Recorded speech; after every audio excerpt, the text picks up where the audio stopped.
1절부터 11절까지의 말씀을 같이 나누도록 하겠습니다. 야고보서 1장 1절부터 11절까지의 말씀,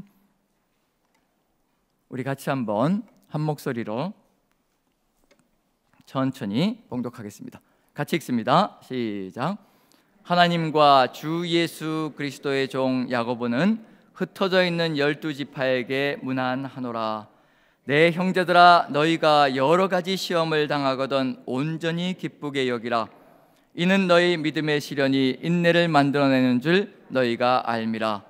인내를 온전히 이루라. 이는 너희로 온전하고 구비하여 조금도 부족함이 없게 하려 함이라. 누구든지 지혜가 부족하거든 모든 사람에게 후히 주시고 꾸짖지 아니하시는 하나님께 구하라. 그리하면 주시리라. 오직 믿음으로 구하고 조금도 의심하지 말라. 의심하는 자는 마치 바람에 밀려 요동하는 바다 물결 같으니 이런 사람은 무엇이든지 주께 얻기를 생각하지 말라. 두 마음을 품어 모든 일에 정함이 없는 자로다. 낮은 형제는 자기의 높음을 자랑하고 부한 자는 자기의 낮아짐을 자랑할지니 이는 그가 풀의 꽃과 같이 지나감이라. 해가 덥고 뜨거운 바람이 불어 풀을 말리면 꽃이 떨어져 그 모양의 아름다움이 없어지나니 부한 자도 그 행하는 일에 이와 같이 쇠잔하리라. 아멘. 아멘. 예, 야고보서 오늘 묵상하는 시간은 없이 그냥 말씀을 같이 나누도록 하겠습니다. 야고보서는 우리가 잘 알고 있듯이 행함을 강조하는 그런 내용입니다.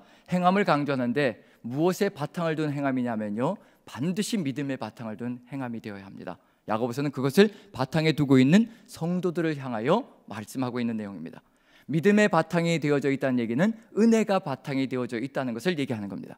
이미 예수 그리스도의 은혜가 가득 들어차 있기에 이 은혜가 우리의 삶을 이끌어가게 만들어 나가는 것, 그것이 바로 야고보서가 추구하고 있고 또 얘기하고 있는, 말씀하고 있는 내용이라고 확신되어지고요.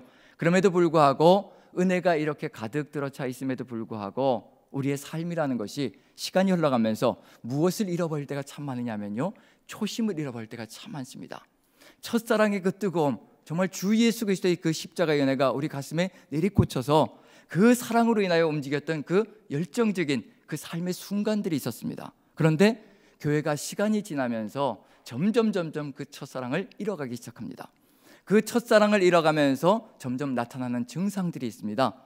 로마서부터 시작해서 요한계시록까지 그러한 증상들로 인하여서 벌어지는 문제들이 교회 안에 있다는 것을 보여주면서요, 그 문제들을 어떻게 해결해 나갈 것인가를 보여주는 것이 바로 서신서들의 목적입니다. 서신이 쓰여지고 있다는 얘기는 뭐냐면 뭔가 교회에 문제가 있고 그 문제를 어떻게 해결해야 될 것인가를 알려주고 있는 중입니다. 야고보서도 역시 마찬가지로 한 가지 문제를 놓고 씨름하면서 교회들을 향하여 바로 이와 같은 문제들이 있는데 이 문제를 이렇게 해결해 나갈 수 있을 것이라 알려주는 내용이 바로 야고보서입니다. 그런 점에서 이제 개관을 하면서, 어제는 이제 수요일 날은 개관을 하면서 같이 어떤 문제를 놓고 씨름하고 있는가, 그게 바로 가난한 자와 부유한 자가 교회 안에서 서로 조화를 이루지 못하고 서로 하나 되어서 살아가는, 한 몸이 되어가는 그런 삶이 아니라 서로 그 존엄성을 잃어버리고 그 은혜를 잃어버리고 서로 간에 서로 다툼을 벌이고 있으며, 그리고 서로 간에 원망과 불평을 통하여서 서로를 비난하고 있는 그런 모습들이 바로 야고보서에서 보여지고 있는 교회의 모습이라는 점에서 우리 안에도 원망과 불평이 있다면 이런 것들이 어디에서 근원되어진 것인지 그것을 찾아가면서 우리의 삶 속에서 초심을 회복하는 것, 그것이 우리의 삶이 되어야 한다는 것을 알려주고 있는 중입니다. 그런 점에서 야고보서 1장은 특별히 무엇을 보여주고 있느냐면요, 바로 이러한 신앙의 모습을 우리가 회복하고 가져나갈 때 어떤 역경 속에서도 어떤 문제도 극복하며 나아갈 수 있는 길이 있다는 것을 알려주는 것이 1장입니다. 그래서 1장의 내용이 탄탄하게 우리의 삶이 된다면요, 우리는 어떤 상황 속에서도 주님의 뜻을 받들어서 걸어가는 존재가 될 수 있을 것이라는 것, 그게 이제 1장 속에서 우리가 찾아가야 될 내용입니다. 토요일까지, 목금토, 오늘부터 토요일까지가 1장의 내용입니다. 그래서 목금토 동안에 여러분들이 오늘은 같이 하지만 내일은 또 성경학교를 위해서 기도하는 시간이기 때문에요, 소망 되신 예수님을 설교하니까 여러분들이 스스로 묵상하시면서 주님과 함께 1장 안에서 우리가 어떻게 마음을 그리고 신앙을 다지며 걸어가야 될 것인가, 그것을 깊이 한번 묵상해 봐야 되지 않을까 싶습니다. 그럼 1장 1절부터 11절까지만 같이 한번 오늘 나누면서요 나아가도록 하겠습니다. 첫 번째로 야고보가 자신의 정체성을 얘기하는 내용이 1장 1절에 들어가 있습니다. 야고보가 이 정체성을 얘기하는 건 뭐냐면요, 이 정체성을 우리가 마음속에 새기며 걸어간다면 그 어떤 상황 속에서도 능히 이겨갈 수 있을 것이라, 그걸 보여주고 있습니다. 우리 같이 한번 읽어보죠. 1장 1절을 다시 한번 읽습니다. 시작. 하나님과 주 예수 그리스도의 종 야고보는 흩어져 있는 12지파에게 문안하노라. 누구를 우리 마음속에 새기면 우리가 삶 속에서 유혹에 빠지지 않고 시험에 빠지지 않고 이길 수 있다라고 얘기하고 있나요? 누구의 종이 되어야 된다고 얘기하고 있나요? 바로 하나님과 주 예수 그리스도의 종, 우리의 이 정체성이 든든하게 서 있고 무너지지 않는다면요 절대로 우리의 주장으로 나가지 않을 겁니다. 우리의 뜻을 세우겠다고 큰 소리 치지 않을 겁니다. 왜냐하면 우리는 하나님과 주 예수 그리스도의 종이기 때문에. 종이란 얘기는 뭐냐면요, 누구의 뜻을 위해서 살아가는 존재냐면요 바로 하나님과 예수 그리스도, 우리의 주 대신 예수 그리스도를 위하여 우리가 살아가는 존재라는 것을 고백하고 있다는 것을 얘기하고 있는 중입니다. 지혜의 근본은 무엇일 것인가? 누구를 경외하는 것이 지혜의 근본인가요? 바로 여호와를 경외하는 것이 지혜의 근본입니다. 여호와를 경외한다는 것은 바로 여호와의 뜻에, 하나님의 뜻에 순종하는 것을 의미하는 거고요. 그럼 결국 누가 순종하는 존재가 될 것인가? 주인이 순종하는 존재가 될 것인가? 종이 순종하는 존재가 될 것인가? 바로 신약의 지혜의 완성은 뭐냐면요, 하나님을 경외하는 것과 플러스 주 예수 그리스도를 경외하는 것, 이 두 가지가 하나 되어질 때 우리는 주의 종으로서 순종하며 걸어가는 지혜의 완성을 이루어 갈 것이라는 것을 보여주고 있는 중입니다. 그러면 이제 어떤 일이 벌어질 것인가? 하나님과 주 예수 그리스도가 우리의 왕이 되시고 우리의 모든 것이 되셔서 우리의 삶을 이끌고 가신다면 우리는 어떤 존재가 될 수 있을 것인가? 야고보가 어디를 향하여 편지를 보내고 있냐면요, 흩어져 있는 12지파를 향하여. 여기서 12지파는 구약의 이스라엘만을 의미하는 것이 아니라요, 유대인만을 의미하는 것이 아니라 흩어져 있는 모든 성도들을 의미하는 겁니다. 그러면 이제 신약의 교회가 무엇을 대신하고 있다는 얘기냐면요, 구약의 이스라엘 12지파를 대신하고 있다는 것을 보여주는 겁니다. 이제 신약의 교회가 바로 12지파가 맡았던 그 사명을 완성해야 된다는 것을 얘기하고 있습니다. 그런데 안타까운 건 흩어져 있다라고 얘기를 합니다. 자, 흩어져 있다는 것은 두 가지 의미가 들어가 있을 겁니다. 하나님께서 바로 우리가 무엇을 하기 위해서 성령까지 임재해 주셨냐면요, 사도행전 1장 8절에는 오직 성령이 너희에게 임하시면 너희가 권능을 받고 예루살렘과 온 유대와 사마리아와 땅끝까지 이르러 내 증인이 될 것이라. 흩어져 있다는 것은 땅끝까지 이르러 예수 그리스도의 증인이 되게, 즉 예수 그리스도의 삶이 본이 되는 그런 길을 걸어갈 수 있도록 만들어 주신 것이 교회의 사명일 겁니다. 그런데 유혹이 교회로 들어오기 시작하면요, 시험과 시련 속에서 무너져가기 시작하면요, 흩어진다는 것은 세상 속에서 타협하며 살아가는 존재가 될 수도 있다는 얘기입니다. 이 두 가지, 즉 흩어져서 예수 그리스도의 증인이 될 것인가, 흩어져서 세상과 똑같은 모습으로 살아갈 것인가, 거기에 따라서 흩어진 것이 어떤 모습이 될 것이냐가 결정이 되어질 겁니다. 야고보는 분명히 보여주는 게 뭐냐면요, 하나님과 예수 그리스도의 종이 된다면 흩어져서 빛과 소금의 역할을 감당할 것이라. 하지만 하나님과 예수 그리스도를 잃어버리고 세상과 벗된 삶을 살아간다면요, 절대로 세상 속에서 빛과 소금의 역할을 감당할 수 없을 것이라. 흩어져서 세상과 똑같은 모습이 될 것이라. 그걸 보여주고 있는 중입니다. 왜 이렇게 이야기하고 있냐면요, 세상 속에서 살아가노라면 밀려 들어오는 것이 있습니다. 시험과 시련이 밀려 들어오게 되어 있습니다. 세상 속에서 여러 가지 어려움들이 밀려오게 있다는 것을 그대로 보여주고 있는 중입니다. 그걸 어떻게 극복할 것인가? 우리가 하나님과 예수 그리스도 안에 있다면 능히 극복할 수 있을 것이로되, 그렇지 못하다면 이 시험과 시련을 이겨낼 수 없을 것이라는 거. 그래서 그 다음 부분을 보시면요, 2절부터 4절까지 시험이 밀려온다는 것에 대해서는 부인하지 않습니다. 하지만 그 시험을 어떻게 당해낼 것인가, 그것이 이제 주어져 있는 과제라는 얘기입니다. 자, 2절부터 4절까지 같이 한번 천천히 읽어봅니다. 같이 시작. 내 형제들아, 너희가 여러 가지 시험을 당하거든 온전히 기쁘게 여기라. 이는 너희 믿음의 시련이 인내를 만들어내는 줄 너희가 알미라. 인내를 온전히 이루라. 이는 너희로 온전하고 구비하여 조금도 부족함이 없게 하려 함이라. 자, 우리가 시험을 당하면, 시련을 당하면 기뻐하나요? 절망하나요? 어떤가요? 솔직하게 한번 얘기해 보죠. 기뻐하시나요? 절망하나요? 절망하게 되지요. 근데 야고보 사도는 뭐라고 얘기하나요? 기뻐하라고 얘기합니다. 그럼 이제 우리가 걸어가야 될 지혜로운 삶의 길, 누가 함께하면 이룰 수 있다는 얘기인가요? 하나님과 예수 그리스도의 종이 되어서 우리가 주님과 함께 이 길을 걸어간다면, 함께 하시는 성령님과 이 길을 걸어간다면 절망이 들어올 때, 시험이 들어올 때, 그리고 환난이 들어올 때 우리는 기뻐할 수 있다는 겁니다. 이유가 뭘까요? 기뻐할 수 있는 이유, 이 시험 속에 뭐가 있기 때문일까요? 하나님께서 이 시험 속에, 이 연단 속에 무엇을 주시기 때문에요? 뒤에 다가올 무언가가 있기 때문에 기뻐하라는 겁니다. 이 시험으로 끝내는 것이 아니라, 이 시험은 사단이 보기에는 우리를 무너뜨리려고 하는 것이지만 하나님께서 우리에게 시험을 허락하시는 것은 무엇을 하기 위한 거냐면요, 우리를 테스트해서, 우리를 점검하여서 더 큰 축복으로 이끌어가기 위한 목적이 있다는 거, 그걸 우리가 안다면 이제 시험 속에서도 기뻐할 수 있을 것이라는 거. 바울 사도도 똑같은 이야기를 했습니다. 환난 중에도 즐거워한다라고 얘기를 하거든요. 로마서 5장입니다. 우리가 환난 중에도 즐거워하나니 이는 환난은 인내를, 인내는 연단을, 연단은 소망을 이루는 줄 알미라. 우리에게 주신 그 마음속에 심어주신 그 소망, 그 약속을 이루어주기 위해서 우리를 연단하시고 시험하시고 연단하셔서 그 길로 이끌어 가신다는 겁니다. 바울 사도도 똑같고 야고보도 똑같습니다. 바로 환난과 시험이 우리를 인내로, 그리고 연단으로, 그리고 끝내는 소망으로 이끌어 간다는 거, 그게 여기서도 분명히 들어가 있는데요. 3절 보면 이는 너희 믿음의 시련이 인내를 만들어내는 줄 알미라. 이 인내를 통하여서 무엇이 이루어진다는 얘기냐면요, 인내를 온전히 이룰 때 온전하고 구비하여 조금도 부족함이 없게 만들어 가시는 것이라. 그래서 우리 하나님께서는 이렇게 이루어 가기 위해서요, 시험 당할 때 피할 길도 허락하시고, 그리고 우리가 감당할 시험 밖에는 허락하지 않으신다는 거, 우리 하나님이십니다.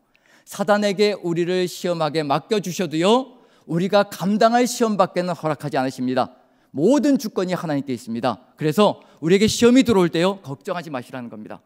우리가 감당할 만하기 때문에 그 시험을 허락하셨다는 겁니다. 그리고 우리가 시험을 당할 때 감당할 힘도 주시고, 그리고 피할 길도 허락해 주신다는 겁니다. 그렇기 때문에 그 하나님만 믿고 나아간다면요, 어느 것이든지 이겨내며 나아갈 수 있을 것이라. 그래서 시험이 오면 이것만 생각하십시오. 이제 야고보 이 흩어진 교회들에게도 어떤 시험인지 드러날 텐데요, 바로 자막을 한번 보시죠. 도표를 보시면, 한번 보여주시면요, 시험을 받았던 분들이 있습니다. 먼저 첫 번째로 아브라함이 창세기 22장에서 하나님께서 시험하셨고요, 이스라엘도 신명기 8장에서 광야에서 하나님께서 시험을 하셨습니다.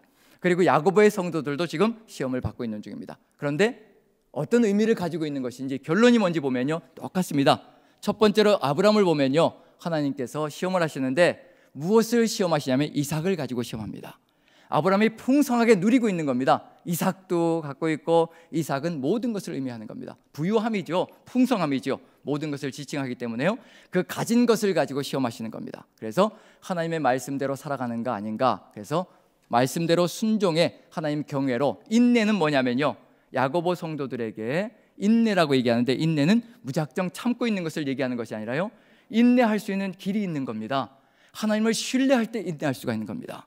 인내 속에는 하나님을 향한 신뢰와 확신이 들어가 있어야 인내할 수 있다는 얘기거든요. 그게 뭐냐면 아브라함에게는 하나님의 말씀에 순종하는 것, 확신이 있고 인내하기 때문에, 그리고 순종의 길로 가는 겁니다. 하나님 경외가 있었고요, 결국 무슨 일이 벌어졌던가요? 이렇게 인내함으로 시험이 있고, 그 다음에 믿음의 시련이 오는데, 포기해야 되는 시련이 오는데요, 그때 인내함으로 말씀에 순종하여 하나님 경외로 끝까지 나아갔더니 어떤 일이 벌어지는가? 마지막 순간에 약속하신 모든 축복들을 다 이루어 주겠다는 하나님의 선언이 탄생합니다. 얘기는 뭐냐면요, 우리에게도 바로 이게 소망이라는 겁니다. 이 결론에 이르게 하시기 위해서 시험을 하시는 겁니다. 죽이시려고 시험하는 게 절대 아니라는 겁니다. 자, 이스라엘도 광야에서 이제 만나를 가지고 시험을 받는데요, 시험하시는데 낮추시고 줄이게 하시는 것, 아무것도 없습니다. 광야에서요, 가진 것이 없습니다. 가난한 삶인데 또 거기에 덧붙여서 시험과 시련이 들어오는 겁니다. 아브라함은 풍성하게 가지고 있는 가운데서 시험을 하고 계시는 중이고요, 광야에서 이스라엘은 아무것도 없는 중에서 시험을 받고 있는 중입니다. 이 아무것도 없는 가운데 하나님만 믿고 나아갈 것이냐, 아니면 포기하고 세상을 따라갈 것이냐, 바로 그것이 광야에서 이스라엘이 받는 시험입니다. 바로 우리에게 다가오는 시험도 바로 이와 같습니다. 가진 것을 가지고 시험을 하실 때가 있고요, 아무것도 없는 것을 가지고 시험을 하실 때가 있습니다. 자, 그런데 낮추시고 줄이게 하십니다. 아주 하나님께서 믿음의 시련을 주시는 거죠. 낮추시고 줄이게도 하시고 없는 것을 가지고 그 다음에 인내를 가지고 참아내는 것, 그게 뭐냐면요 40년 동안 떡이 아닌 하나님의 말씀을 믿고 나아가는 것. 하나님께서 말씀하셨으니 이루어 주실 것이라 말씀을 믿고 나아가는 것, 그렇게 인내를 가지고 40년의 여정을 통해서 나아갔을 때 8장에서 신명기 8장에서 마침내 하나님께서 복을 주시려고 이와 같이 시험하셨다라고 얘기를 합니다. 아브라함의 이야기가 다를 바가 없습니다. 요 두 가지가 합쳐져 있는 것이 어디냐면요 흩어져 있는 교회들의 모습입니다.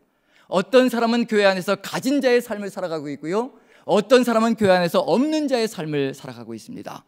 이러할 때 어떻게 이 믿음의 시련을 이겨나갈 수 있을 것인가? 바로 이 두 가지가 합쳐져서 하나님의 뜻이 이루어질 때 야고보의 성도들, 즉 교회 안에서 바른 길을 걸어갈 수 있다는 것. 그래서 야고보의 성도들, 야고보 1장을 보면요 시험이 옵니다, 믿음의 시련이 다가옵니다. 두 가지 방향이죠.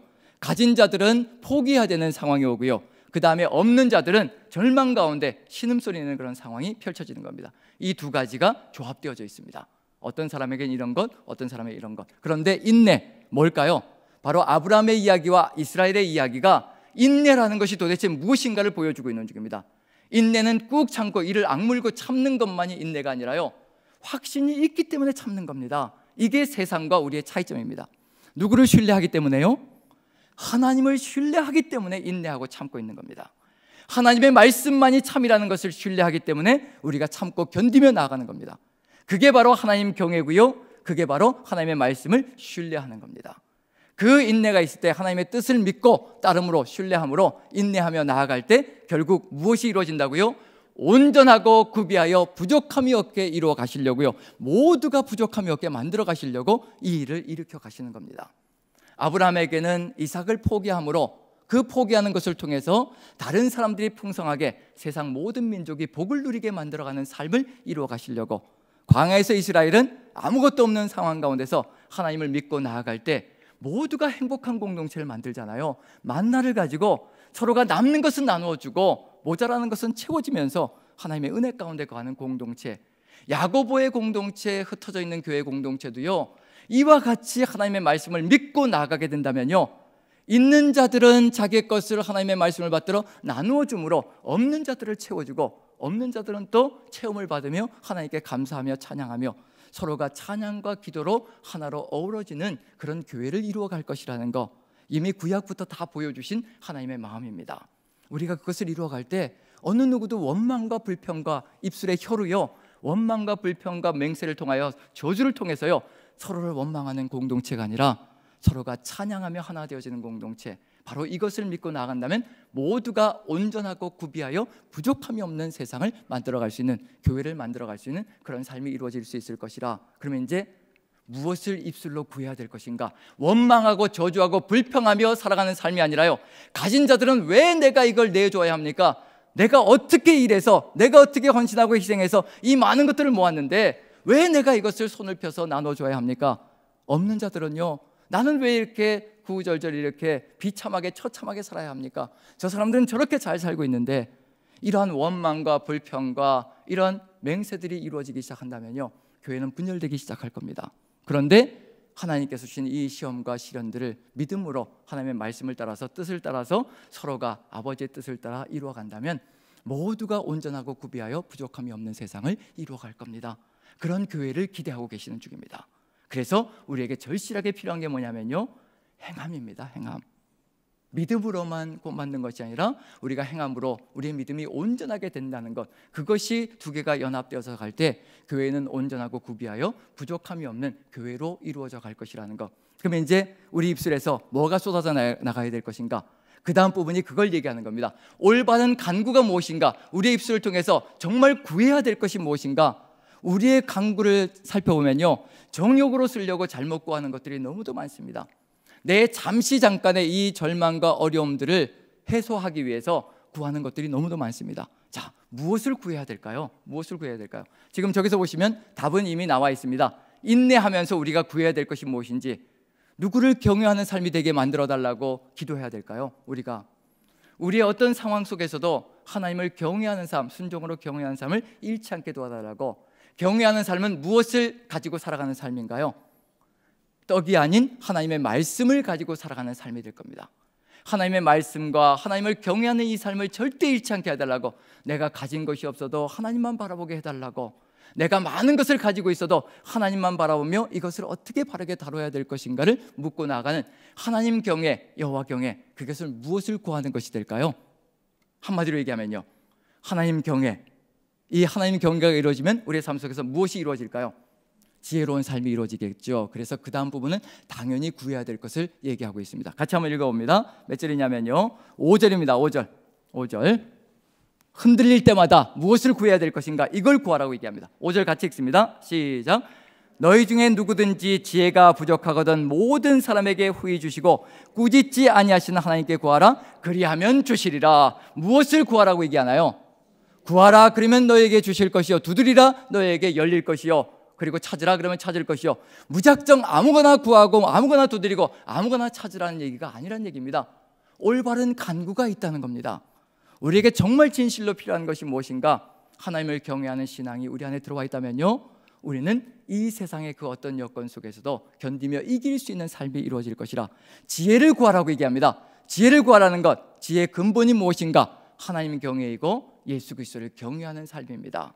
그것이 우리의 삶 속에서 이루어질 때 우리는 어떤 여건 속에서도 지혜로운 삶을 살아가며 하나님의 뜻을 이루어가는 존재가 될 수 있을 것이라, 그걸 보여주고 있는 점입니다. 그러면 이제 이 지혜를 구하게 되면 어떤 삶이 이루어질까요? 하나님께서 이 구하는 대로 후히 주시면 우리가 어떤 삶을 잃지 않을까요? 누구를 경외하는 삶을 잃지 않을까요? 하나님과 예수 그리스도를 경외하는 삶을 잃지 않을 겁니다. 그럼 무엇을 따라 살아가는 삶이 이루어질까요? 말씀을 따라 살아가는 삶이 이루어질 겁니다.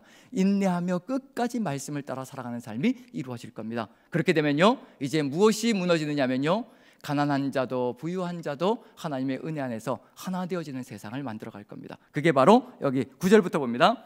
9절부터 같이 한번 읽어보죠. 이렇게 되면 이와 같은 삶이 이루어진다는 거 같이 읽습니다. 시작.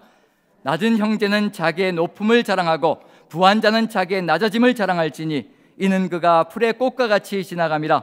해가 돋고 뜨거운 바람이 불어 풀을 말리면 꽃이 떨어져 그 모양의 아름다움이 없어지나니 부한 자도 그 행하는 일에 이와 같이 쇠잔하리라. 낮은 자도 가난한 자도 절망하지 않고요, 누구를 바라볼 수 있나요? 하나님을 바라보기 때문에 하나님께서 나를 존귀하게 만드셨다라는 확신이 들어오기 시작합니다. 그래서 가진 것으로 평가되는 세상이 아니라 하나님을 알고 있느냐 모르느냐, 그것으로 평가되는 세상이 이루어지기 때문에 내가 절망할 이유가 없고, 하나님께서 이렇게 나를 이끌어 가시는 것도 나를 죽이시려 이러시는 것이 아니라 하나님만 바라보게 만들기 위한 목적이 있다는 것을 깨닫기 시작합니다. 저는 무엇을 감사하며 살아온 삶이냐면요, 청년 때에는 왜 이렇게 우리 집은 가진 것이 없을까? 정말 제가 유학을 나가기 전까지도 새빵살이를 하며 살았습니다. 남의 집살이를 하며 산 거죠. 그렇게 청년이 되어서까지도 새빵살이며 살았던 그 삶이 부모님이 원망스럽고 절망스러운 상황이 너무도 안타까운 그런 마음에서 원망하며 살았던 시절입니다. 그런데 지금은 다릅니다.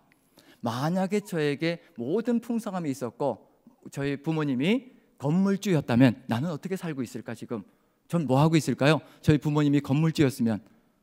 왜냐하면 저희 아버지가 미군 부대에서 정년 퇴직하실 때까지 근무하셨거든요. 그 옛날에 미군 부대에서 정년 퇴직하실 때까지 30년 이상을 근무하신 분들은요, 아버지의 동료 세대는요, 동료분들은요, 정말 빌딩을 샀습니다. 미국에서 월급이 따박따박 들어오고요, 우리 한국은 토요일 근무 다 할 때, 주일도 막 나가서 일할 때 토요일 쉬죠, 주일 쉬죠. 그럴 때는 또 저희 아버지가 부지런하셔서 또 알바까지 하셨던 분이에요. 그 정도로 열심히 사셨습니다. 그런데 이건 어디 가서 얘기하기도 참 안타까운 얘기지만 도박에 빠져 들어가셔가지고, 정말입니다. 이건 지금은 웃지만요, 그때는 정말 도박빛이 얼마나 무서운지 그게 삶으로 정말 절감되어지는 그런 삶을 살았습니다. 그렇게 풍성하게 돈을 버는 그런 삶이었는데도 도박빛으로 다 나가는 겁니다. 그 삶을 청년 때까지 그렇게 살았거든요. 절망스러웠습니다. 다른 집 같은 아버지의 친구들은 빌딩을 사면서 사셨는데, 그런데 우리 집은 왜 이 모양일까? 그런데 하나님을 만나고 나서 모든 것이 뒤바뀌었습니다. 만약에 저희 아버지가 건물주였다면 저는 지금 어떻게 살고 있을까요? 그 건물 하나 믿고 세를 받아가면서 그렇게 살아갈 겁니다. 그런데 하나님만 바라보는 삶을 만들어 주셔서 하나님이 모든 것이시고 하나님이 나의 희망이시며 기대이시며 하나님이 함께 하시면 아무것도 부족함이 없다는 것을 고백하며 살아갈 수 있는 이 믿음을 세워주셨다는 것, 이것이 얼마나 가치 있는 것인가. 만약에 건물이 있었다면 그 건물에 의지해서 평생을 살아가려고 했을 겁니다. 그런데 지금은 하나님만 의지합니다. 그래서 가난이 축복이라는 것을 저는 고백하며 살아갑니다. 정말 축복입니다. 가난도 축복입니다. 왜냐하면 내가 가난하고 아무것도 없기 때문에요, 하나님이 아니면 살아갈 수 없는 삶을 살아왔기 때문에 지금도 하나님만을 붙듭니다. 아무것도 가진 것이 없어도요, 하나님이 함께 계시니, 전능하신 하나님이 함께 계시니 저는 모든 것을 가진 자라는 바울 사도의 그 고백이 저절로 제 고백이 된다는 것을 깨닫습니다. 가난이 절망이 절대 아니라는 겁니다. 하나님께 더 적극적으로 의지할 수 있는, 신뢰할 수 있는 삶이 된다는 것이 가난을 통해서 배웠습니다. 그런 점에서 바로 이 가난을 통해서 낮은 형제는, 가난한 삶을 살아가는 형제는 자기의 높음을 자랑할지라. 누가 왕이시기 때문에요, 하나님께서 나를 이끌어 가시는 나의 전능자가 나의 삶을 전폭적으로 책임지고 가시는 것이기 때문에 두려워할 것이 없는 삶이라는 겁니다. 그 다음에 부유한 자는 자기의 낮아짐을 자랑할지라. 누가 하나님이시기 때문에요, 누가 왕이시기 때문에요, 하나님이 왕이기 때문에 내가 모든 것을 다 가지고 있는 삶을 살아갈지라도 하나님이 이 모든 것의 주인이기 때문에 내가 주인이 아니라 하나님이 주인이시고 나는 청지기일 뿐이라는 것, 바로 이게 어디에서 발생되어질까요? 하나님을 경외하는 지혜를 가질 때 이와 같은 삶이 서로 간에 이루어진다는 겁니다. 그래서 서로가 불평하고 원망하고 맹세하며 저주하는 그런 공동체가 아니라 서로가 주 예수 그리스도의 그 은혜 안에서 하나 되어지는 공동체가 이루어질 것이라는 것, 그게 무엇으로 가능하냐면요, 여기 11절 같이 봅니다. 10절 제가 한번 읽어보겠습니다. 부한 자는 자기의 낮아짐을 자랑할지라. 이는 그가 풀의 꽃과 같이 지나감이라. 해가 돋고 뜨거운 바람이 불어 풀을 말리면 꽃이 떨어져 그 모양의 아름다움이 없어지나니 부한 자도 그 행하는 일에 이와 같이 쇠잔하리라. 풀은 마르고 꽃은 시든다는 것을 기억해야 되는 겁니다. 우리 인생은 지나가 버릴 겁니다. 지나가면서 손에 가지고 있는 것 아무것도 가지고 하나님께 갈 것이 없습니다. 자, 풀은 마르고 꽃은 시드나 무엇은 영원하다고요? 풀은 마르고 꽃은 시드나 우리 하나님의 말씀은 영원히 서리라. 바로 그것이 가난한 자나 부한 자나 마음속에 새기고 걸어간다면 흔들림 없는 길을 걸어갈 것이라는 것, 그리고 서로가 하나 되어지는 연합의 길을 걸어갈 것이라는 것. 없는 자는 절망하지 않고 하나님을 바라보며 하나님께 간구하고, 가진 자는 또 자신의 가진 것을 자랑하지 않고 그 가진 것을 하나님의 뜻을 받들어서, 말씀을 받들어서 그것을 나누어 감으로 공동체가 하나 되어짐으로 찬양과 기도가 어우러지는 그런 역사가 펼쳐지는 공동체가 이루어질 것이라는 것. 그럼 당연히 그 다음에 이제 12절부터는 끝절까지 1장에는 무슨 내용으로 가득 들어 차 있을까요? 무엇을 마음에 새기고 걸어가라는 내용이 가득 들어 차 있을까요? 하나님의 말씀, 진리의 말씀 가운데 그 말씀을 마음에 새기고 걸어가는 것이 바로 이 세상의 모든 유혹을 이겨내는 길이라는 것을 분명히 선포할 겁니다. 그게 있어야 어떤 유혹이든지 이겨낼 수 있는 삶을 살아갈 수 있다는 겁니다. 하나님의 말씀만이 우리의 힘이 될 것이고요, 능력이 될 것입니다. 그것이 마음속에 새겨져 있는 공동체는 어떤 사탄의 역사도 흔들 수가 없다는 것, 그것을 우리가 마음속에 새긴다면요, 이 7월 한 달 동안 진정한 지혜를 찾아서, 그 지혜는 다른 곳에 있는 것이 아니라요, 하나님의 말씀만이 참 지혜이고 우리 구주 예수 그리스도의 그 삶만이 우리의 삶의 지혜라는 것을 마음에 새기며 그 진리의 말씀을 마음판에 새겨서 그것을 그대로 행하며 나아갈 때 우리 입술의 말이 달라질 것이고, 그리고 우리의 삶 속에서 삶의 행함이 달라질 것이라는 것을 마음에 새기며 7월 한 달도 승리하시는 여러분들 되시기를 간절히 축원드립니다. 우리 같이 한번 찬양 한 곡 드리고요.